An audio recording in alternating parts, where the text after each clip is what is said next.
Di informasi kuliner pemirsa, di Kota Palembang, seorang ibu rumah tangga bereksperimen memadukan motif kain tenun Palembang dengan kue jadul. Supaya tidak penasaran, berikut liputannya untuk Anda.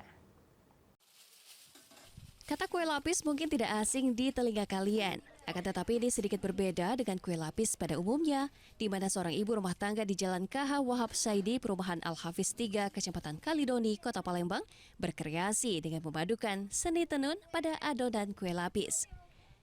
Menurut Unicia, keterampilan membuat kue merupakan warisan turun-temurun, hanya saja dirinya suka bereksperimen, sehingga terbentuklah kue lapis tenun. Untuk bahan serta proses pembuatannya sendiri sama halnya dengan kue lapis pada umumnya.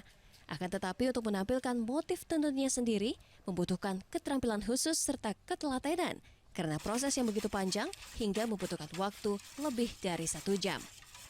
Itu kalau bahannya sama, tapi beda motifnya aja. Motifnya beda. Kalau kuenya sama. Karena pembuatannya sendiri itu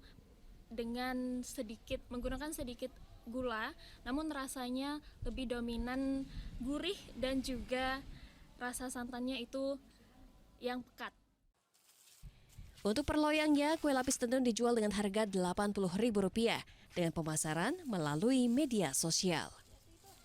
Dari Palembang, Erwin Setiawan, iNews melaporkan.